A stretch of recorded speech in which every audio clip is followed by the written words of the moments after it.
বন্ধুরা, আজকে আমি আবারও আপনাদের দুটি অসাধারণ প্রসঙ্গকে কেন্দ্র করে দুটি ভিন্ন স্বাদের গল্প শোনাবো। প্রথম প্রসঙ্গ, প্রয়োজনের থেকেও অতিরিক্ত অর্থ না দেয় মানুষকে নিশ্চিন্তে বেঁচে থাকতে এবং না দেয় নিশ্চিন্তে জীবনটাকে উপভোগ করতে। দ্বিতীয় প্রসঙ্গ, একটা মানুষকে ঠিক ততটাই ভালোবাসা উচিত যতটা সেই মানুষটা ভালোবাসা পাওয়ার যোগ্য। চ্যানেলে নতুন হলে সাবস্ক্রাইব করতে ভুলবেন না এবং অবশ্যই গল্প দুটি ভালো লাগলে একটা লাইক আশা করব। শুরু করছি আজকের প্রথম গল্প, এক কোটিপতি ভদ্রলোক এবং একটা ফুটপাতে শুয়ে থাকা সামান্য পেনওয়ালার সুন্দর একটি গল্প। এক কোটিপতি ব্যবসায়ী ভদ্রলোক দামি গাড়ি চেপে রাস্তা দিয়ে যাচ্ছিলেন। তিনি হঠাৎ দেখেন ফুটপাতের এক কোণে ইটের ওপর মাথা রেখে একটা লোক অঘোরে ঘুমোচ্ছে। তিনি বড্ড অবাক হলেন এই দৃশ্যটা দেখে। একে তো এই চৈত্রে চড়া গরম, তার উপরে তীব্র গাড়ির আওয়াজ, আর অজস্র ধুলোবালির মধ্যে লোকটার ঘুম আসে কিভাবে? তিনি গাড়ি দাঁড় করিয়ে ওই লোকটির কাছে গিয়ে ডাকলেন এবং বললেন, এই যে শুনছেন? রাস্তায় শুয়ে থাকা লোকটি ধরপড় করে উঠে বসে বলল, হ্যাঁ, কি হলো? তখন সেই কোটিপতি লোকটি উত্তরে বললেন, কিছু হয়নি, জিজ্ঞেস করছি আপনি এখানে ঘুমোচ্ছেন কেন?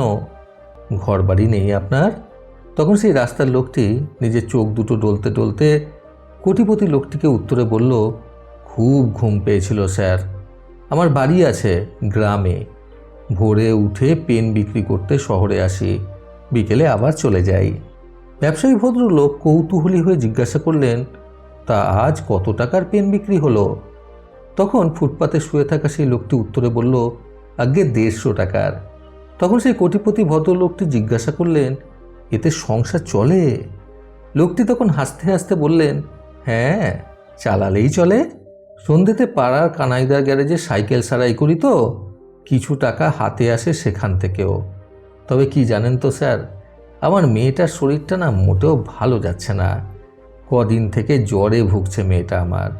তখন সেই ব্যবসায়ী ভদ্রলোক নিজের পকেট থেকে 500 টাকা বার করে রাস্তায় শুয়ে থাকা লোকটিকে বললেন, এই নাও, এই টাকাটা দিয়ে তুমি তোমার মেয়ের জন্য কিছু ফল কিনে নিয়ে যাও। ওই ভদ্রলোকের কথা শুনে লোকটি অবাক হয়ে তার দিকে তাকিয়ে তাকিয়ে বলল, আমার কাছে টাকা আছে স্যার, এমনি এমনি আমি আপনার থেকে টাকা নেব কেন? আপনি আমার থেকে 20 টাকার পেন কিনুন, দেখুন কালিতে কেমন সুন্দর গন্ধ ছাড়ে। ব্যবসায়ী ভদ্রলোক কিছুক্ষণ চিন্তা করে বললেন, না শোনো, তুমি সৎ, তাই আমি তোমাকে 50,000 টাকা দিতে চাই, তবে এমনি এমনি নয়। আমার একটা কাপড়ের হোলসেলের দোকান আছে, সেখান থেকে তুমি কাপড় কিনে বিক্রি করবে। যদি দেখি তুমি সত্যি সত্যি পরিশ্রম করছো, তাহলে 3 মাস পর আরও 50,000 টাকা দেবো তোমায়। তা দিয়ে তুমি দোকান ভাড়া করবে আর সেই দোকানে জমিয়ে ব্যবসা করবে। ভদ্রলোকের এই কথাগুলো শুনে লোকটি অবাক হয়ে জিজ্ঞাসা করল, কিন্তু আমাকে বিশ্বাস করে এত টাকা কেন দেবেন স্যার? আপনি তো আমাকে চেনেনও না। ওই ভদ্রলোক তখন মৃদু হেসে বললেন, আমি এই শহরের সবথেকে বড় ব্যবসায়ী, এই টাকাটা কিন্তু আমার কাছে সামান্য। আমার সামান্য টাকা দিয়ে তোমার যদি অনেকটা উপকার হয় তাহলে আমি দেব না কেন বলো? এরপর কয়েক বছর কেটে গেছে। সেই ফুটপাতে শুয়ে থাকা পেনওয়ালার এখন শহরে 3টে কাপড়ের দোকান, আরও অন্যান্য ব্যবসাও রয়েছে, 2টো 4 চাকার গাড়ি, 3-4টে ফ্ল্যাট বাড়ি। একদিন সেই উপকারী ভদ্রলোক ডাক্তারের চেম্বারে গেছেন নিজের শারীরিক কিছু সমস্যা নিয়ে ডাক্তার দেখাতে। সেখানে গিয়ে তিনি দেখেন সেই পেনওয়ালা লোকটিও সেখানে বসে। পেনওয়ালা লোকটিকে দেখে সেই ভদ্রলোক ওনাকে ডেকে বললেন, এই যে ভাই, ব্যাপার কি, তুমি এখানে? তখন সেই পেনওয়ালা লোকটি ভদ্রলোকের পা ছুঁয়ে প্রণাম করে বলল, স্যার, চেক আপের জন্য এসেছি, প্রতি মাসেই আসি, দিনে দিনে সুগার প্রেশার সবই ধরেছে, জানেন তো ইদানিং ঘুম একদম হয় না।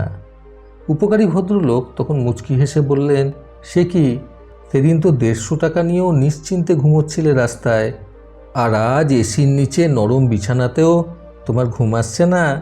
তখন সেই পেনওয়ালা লোকটি একদম মুচকি হেসে ভদ্রলোককে উত্তর দিয়ে বলে, আসলে স্যার, তখন আমার হারানোর ভয় ছিল 150 টাকা, আর এখন সেটা কোটিতে দাঁড়িয়েছে। এখন কোটি টাকা হারানোর ভয় নিয়ে আমাকে সমস্ত রোগ চেপে ধরে বসেছে। এছাড়াও কিন্তু এখন আছে স্ট্যাটাস হারানোর ভয়। আগে নিজের বলতে ছিল বউ আর মেয়ে, এখন অনেক আত্মীয় বন্ধুবান্ধব সবাই এসে তেলের মাথায় তেল দেওয়ার জন্য জুটেছে। তাদের সঙ্গে টেক্কা দিয়ে চলতে হয় আমাকে। আগে খাবারে ডাল ভাত হলেই চলতো, আর এখন বাসমতি চাল লাগে, মাছ লাগে, মাংস লাগে, না হলে যেন এখন আর খাওয়াই মুখে ওঠে না। আগে যে বউ একটা কম দামি সুতির শাড়ি পেলেই খুশি হতো, সে এখন হীরের গহনা পেলেও খুশি হয় না।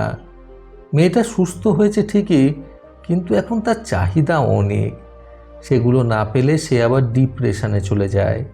এ কেমন অসুখ বলুন তো দেখি? এত চিন্তা নিয়ে ঘুম হয় নাকি? সবটা শোনার পর উপকারী ভদ্রলোক তখন বললেন, একটা সময় তোমার সমস্যায় আমিও ভুগতাম। তখন আমার গুরুদেব আমাকে উপদেশ দিয়ে বললেন, কোনো গরিব সৎ নিশ্চিন্ত মনের লোককে অনেক টাকা দিয়ে উপকার করো, তাহলেই দেখবে তোমার মনে শান্তি আসবে। প্রতিদিন নিয়ম করে রাতে ভালো ঘুম হবে, শরীর সুস্থ হবে। এই কথাটা শুনে সেখানে বসে থাকা সেই পেনওয়ালা অবাক হয়ে বললেন, সেই জন্যই কি আপনি? তখন পেনওয়ালা লোকটির কথার পরিপ্রেক্ষিতে ব্যবসায়ী ভদ্রলোকটি মৃদু হাসলেন কেবল। এই কথাটা শোনার পরেই কিন্তু সেই পেনওয়ালা বর্তমানের কোটিপতি লোকটি ঝটপট করে গাড়ি নিয়ে বেরিয়ে পড়ল রাস্তায়। আর তার চোখ এখন শুধু ফুটপাতের দিকে, কোনো সৎ এবং গরিব দুঃখী মানুষকে সাহায্য করার জন্য, যাতে সে নিজের কষ্টটা কিছুটা পরিমাণে হলেও লাঘব করতে পারে। বন্ধুরা, জীবনটাকে সঠিক মাত্রায় উপভোগ করতে আজকের এই প্রথম গল্প থেকে শিক্ষণীয় 3টি কথা সর্বদা মনে রাখুন। প্রথমত, নিজের কষ্টকে কমিয়ে দেওয়ার জন্য কিন্তু সবসময় সৎ এবং পরিশ্রমী মানুষদের সাহায্য করা উচিত। দ্বিতীয়ত, সামান্য অর্থে এবং সুখের মধ্যে দিয়ে নিশ্চিন্তে ঘুম হলেও অধিক পরিমাণে অর্থ কিন্তু নিশ্চিন্তে কখনোই ঘুমোতে দেয় না। তৃতীয়ত, মানুষকে যতই দেয়া হোক না কেন তার চাহিদার কখনো কোনো শেষ থাকে না, বরং যত দেয়া হয় ততই তার চাহিদা বেড়ে যায়। শুরু করছি আজকের দ্বিতীয় গল্প। কথাকলি নামের একটি মেয়ে একটি ছেলেকে খুব ভালোবাসত। দীর্ঘ 6 বছরের সম্পর্ক ছিল তাদের। অনেক ছোট থেকেই কথাকলির সাথে সেই ছেলেটির সম্পর্ক ধীরে ধীরে বেড়ে ওঠে। কিন্তু 6 বছরের মাথায় এসে সেই ছেলেটি কথাকলিকে বিনা কারণেই ধোঁকা দেয়। মেয়েটি অনেক চেষ্টা করে তার ভালোবাসাকে ফিরিয়ে আনার, কিন্তু অবশেষে কোনো লাভ না হওয়ায় মেয়েটি আত্মহত্যা করার সিদ্ধান্ত নেয়। আত্মহত্যা করার পূর্বে সেই মেয়েটি তার ভালোবাসার মানুষটির জন্য একটি সুন্দর চিঠি লিখে দিয়ে যায়। সেই চিঠিটা থেকে আজকে আমরা এই শিক্ষাটাই পেলাম যে কেউ অতিরিক্ত কোনো কিছু পাওয়ার যোগ্য নয়। সেই চিঠিটা হলো কিছুটা এরূপ: একটা মানুষকে ঠিক কতটা ভালোবাসলে তার জন্য অসুস্থ হতে হয় বলতে পারো? একটা মানুষকে ঠিক কতটা নিজের ভাবলে তাকে মনে করে রাত বিরাতে হাউমাউ করে কাঁদতে হয় বলতে পারো? একটা মানুষকে ঠিক কতটা আপন ভাবলে তার জন্য নাওয়া খাওয়া ছেড়ে দিতে হয় বলতে পারো? তুমি বলতে পারবে না, কারণ বিধাতা তোমাকে সেই হৃদয় দান করেননি যে হৃদয় দ্বারা অন্যজনের কষ্ট উপলব্ধি করা যায়। ঠিক কতটা কঠিন ধাতুতে তোমার হৃদয় গড়া হয়েছে আমার জানা নেই, তবে এতটুকু বলতে পারি, পৃথিবীর সমস্ত কঠিন ধাতু গলে গেলেও তোমার হৃদয় গলবে না।